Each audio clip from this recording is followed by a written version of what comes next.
Joseph Robinette Biden Jr. was born in Scranton, Pennsylvania, the first child in a vivacious, tight-knit Catholic family. Every single person, my dad used to say, no matter who they are, Joe, is entitled to be treated with dignity. A word, I think, that is probably used more here in Scranton, at least in my experience, than anywhere else. Soon, tough times. His dad's business failed, and he ultimately moved the family to Delaware for a job. Tony Allen, president of Delaware State University, was a speechwriter for Biden in the 90s. He tells the story of his father losing his job and the family having to move to Wilmington. My dad, who fell on hard times, always told me, though, champ, when you get knocked down, get up. Get up. In high school, Biden thrived as an athlete, but classmates called him Dash for his stutter. Author Stephen Levingston. He was subjected to a lot of bullying, and he didn't want that to define him. So he worked really hard, staring in the mirror and working his lips and trying to make sure that he could speak. He stayed in Delaware for college, and on a spring break trip, he met aspiring teacher Nelia Hunter. They married 2 years later.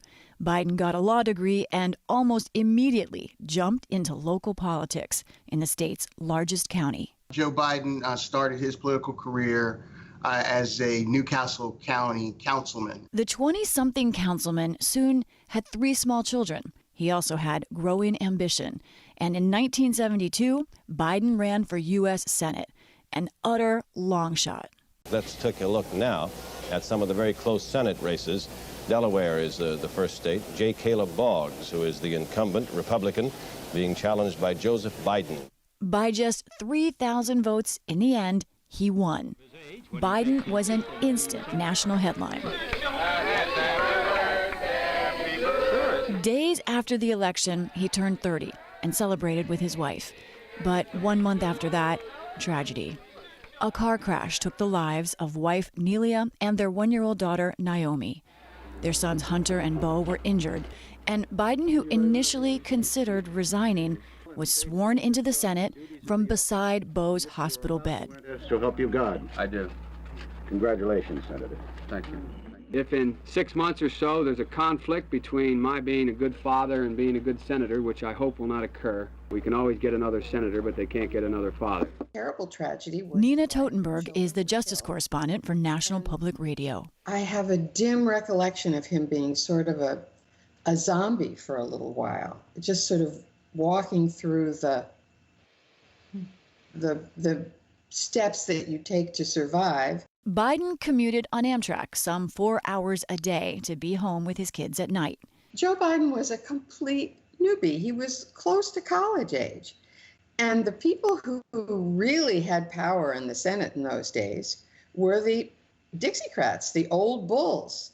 And he quickly discovered, I think, that if you wanted to get anything done, you had to go through them, and was very effective at it. Things started moving quickly. In 1975, Biden was placed on the powerful Foreign Relations Committee, and a few years later, on the Judiciary Committee. He met teacher Jill Tracy Jacobs, and despite some proposal rejections, they married 2 years later, with the blessing of young Hunter and Beau. I'm ashamed of the lack of moral backbone to this policy. Still commuting to Washington by train, in the 1980s, Biden's life and profile grew.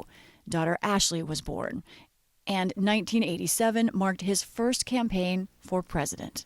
It is the obligation of this generation to care for and protect the future of our children. Almost immediately, Biden ran into trouble. He had taken to quoting a British Labour Party leader in his speeches. But at an August debate in Iowa, Biden did not attribute the following quote. Why is it that Joe Biden is the first in his family ever to go to a university? Why is it that my wife, who's sitting out there in the audience, is the first in her family to ever go to college? Back on Capitol Hill, Biden faced questions about the alleged plagiarism. I saw that and it was a connect. I mean, I could tell how that man felt. Within 1 week, he would drop out of the race, just as he faced another test. There will be other opportunities for me to campaign for president, but there will not be many other opportunities for me to influence President Reagan's choice on the Supreme Court. Biden, now chairman of the Judiciary Committee, oversaw the confirmation hearing of Judge Robert H. Bork to the Supreme Court. It was sharp from the beginning. Having watched the Senate Judiciary Committee over the years, this is the one time where senators who were on offense actually were prepared. They asked good questions, they knew a lot about Bork, and Joe Biden led the charge. Bork failed his confirmation vote. The nomination is not confirmed. Just a few months later, in 1988, a health crisis. Biden suffered 2 life-threatening aneurysms. A full 7 months of recovery later, he returned to the Senate floor. I will not forget the sentiments expressed, the support given. It means a lot. Thank you very much. Biden got back to work, and as the 90s opened, a new test, the nomination of Clarence Thomas to the Supreme Court. Clarence Thomas, seasoned now by more experience on the bench, fits my description of the best man at the right time. Biden was still Judiciary Chairman. The committee learned about charges of sexual harassment against Thomas from his former assistant, Anita Hill. You swear to tell the whole truth and nothing but the truth, so help you God?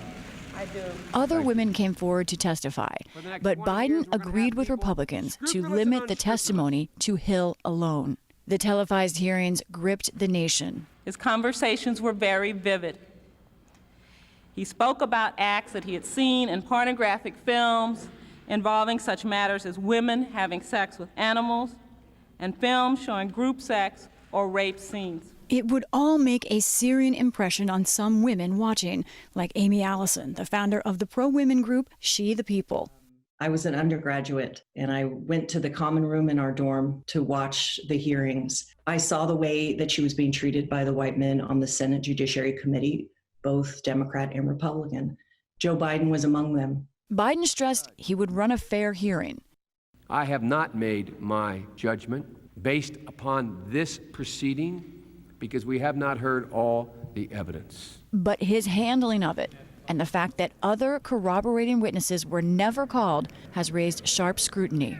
Just as the Republicans were really unprepared for the Bork hearings, the Democrats were unprepared for the fury and the determination of the Republicans, and that they would use any tactic to destroy the main witness against Thomas. Biden thought, my job is to be fair, but his fairness in the end was in many ways unfair to Anita Hill. This entire proceeding is ended. Biden spoke about the hearings last year. As the committee chairman, I take responsibility that she did not get treated well. I take responsibility for that. Later, Biden used the Judiciary Chairmanship for big policy pushes, including in 1994, the Violence Against Women Act, which created a national strategy for combating and prosecuting domestic abuse and sexual violence against women.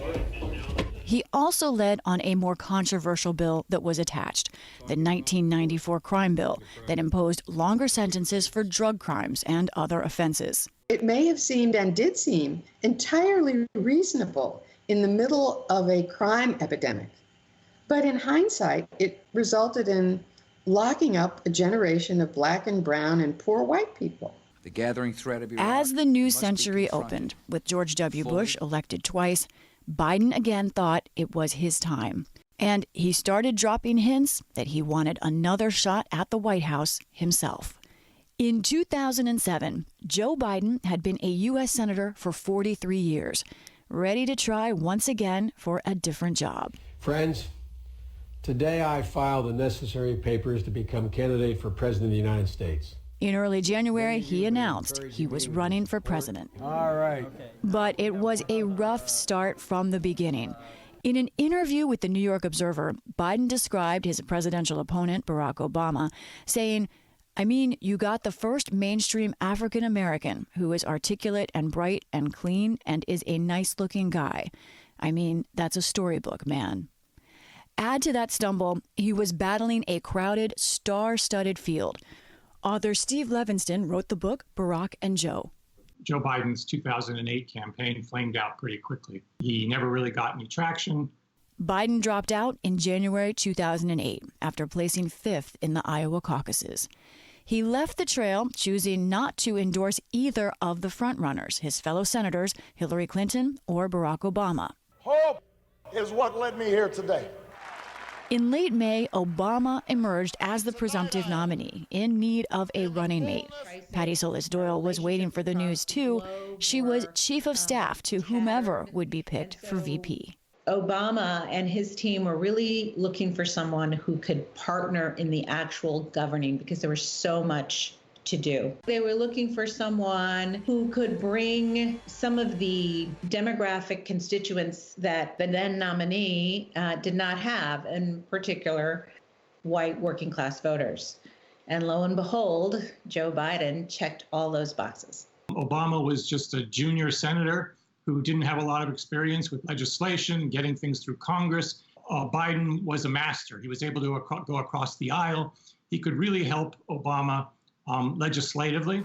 On August 23rd, Obama announced his choice. Joe Biden is that rare mix. For decades, he's brought change to Washington, but Washington hasn't changed him. He's an expert on foreign policy whose heart and values are firmly rooted in the middle class. Ladies and gentlemen, this is no ordinary time. This is no ordinary election. And this may be our last chance to reclaim the America we love. Right away, Biden hit the campaign trail. Welcome to the first and the only 2008 vice presidential debate. In a debate hosted by NewsHour's late Gwen Ifill, Biden took on his vice presidential opponent, then Alaska Governor Sarah Palin. Nice to meet you. Hey, can I call you Joe? Okay. Biden focused on withdrawal from Iraq and appeal to a nervous middle class. I understand, as well as, with all due respect, the governor or anybody else, what it's like for those people sitting around that kitchen table. And guess what? They're looking for help. They're looking for help. They're not looking for more of the same. On Election Day, the Obama-Biden ticket made history, ushering in the first African-American president. I was never the likeliest candidate for this office. This is your victory. For Biden, the day they won, I think he took maybe a few hours to really just sort of celebrate. That his initial thoughts were, let's roll up our sleeves, we gotta go. At the time, the economy was losing hundreds of thousands of jobs a month. Just weeks after inauguration, Congress passed a $787 billion stimulus plan. Obama put Biden in charge of overseeing how the money was spent. It was the first of many Biden bridges to Congress, including health care reform. And later, he would be the key negotiator with Senate Republican leader Mitch McConnell in a fiscal crisis.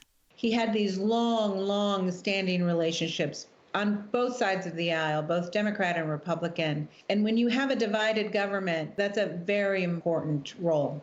But Biden also caused heartburn by going off script, including his words to his boss the day the Affordable Care Act was signed. He also got mixed attention for how he touched people, sometimes tightly embracing or putting hands on shoulders, like with Stephanie Carter, wife of the incoming defense secretary. Some, like Carter, said it was a show of empathy. But in 2019, a half dozen women would say he made them uncomfortable. Biden responded to the allegations of unwanted touching with a video, saying he heard the women and would be more aware of others' personal space. But then one of the women, a former Senate staffer named Tara Reid, would add to her charges, saying Biden sexually assaulted her. He just had me up against the wall, and the wall was cold. And I remember it happened all at once. The gym bag, I don't know where it went. I handed it to him, it was gone, and then his hands were on me and underneath my clothes. Biden addressed the charge on MSNBC. No, it is not true. I'm saying unequivocally, it never happened. And it didn't. It never happened. When he was vice president, though, Biden's verbal missteps were his greatest controversy. In 2012, on NBC's Meet the Press, Biden was asked about gay marriage, something the Obama White House had not yet endorsed. I am absolutely comfortable with the fact that men marrying men, women marrying women, and heterosexual men and women marrying men are entitled to the same exact rights, all the civil rights, all the civil liberties. 3 days later, Obama made his own announcement. At a certain point, I've just concluded that, for me personally, it is important for me to go ahead and affirm that I think same-sex couples should be able to get married. Now, while this looks like a gaffe in a big way and may seem to alter policy, I feel that it really wasn't a policy-altering gaffe. It was a policy-speeding gaffe, in a sense that Obama was heading that direction anyway, and Joe sort of gave him the nudge. Obama and Biden, who barely knew one another at the start of their campaign, were now a close-knit team. Talk about our bromance. The political bromance launched scores of internet memes. We saw pictures of them laughing together, hanging out together, going out for burgers together, putting on the White House green together. This was unique in terms of what a vice president and a president did. Obama knew what he was good at. Biden knew what he was good at. And they worked it out like two people who, had worked together for years and years. That relationship helped to support Biden when tragedy came again to his family. Biden's oldest child, Beau, died of brain cancer in May of 2015. He was 46, a combat veteran who'd been to Iraq, and a promising politician serving as Delaware's attorney general. And he'd walk over, give me a kiss, and say, "Dad, you got enough Biden, coffee?" in an interview with PBS NewsHour. Beau was always the guy who, as Barack said, the president said in his eulogy, Beau was Joe 2.0. Tony Allen worked for Joe Biden in the 90s as a speechwriter and special assistant. When Beau Biden died, it was devastating to the vice president, and it was devastating to Delaware because we already knew all the tragedy that he had suffered. When the vice president and the Biden family lost Beau, I felt like we all lost Beau. For Biden, it was existential in a way, in the same way that when he lost his first wife in that car crash many years earlier, when he first became a senator, he doubted everything. Going back to his wife's death, at that time, Biden, who was a very religious man, a very strong Catholic, began to doubt God. At the time, Biden was considering yet another run for the presidency, but Beau's death put a pause on those plans. In the end, Biden decided not to run that year. Just like so many times in his life, after facing personal tragedy, Biden fought his way back to run in 2020. For the first time in his life, he won a presidential primary, and then the votes for the nomination itself. For the PBS NewsHour, I'm Lisa Desjardins.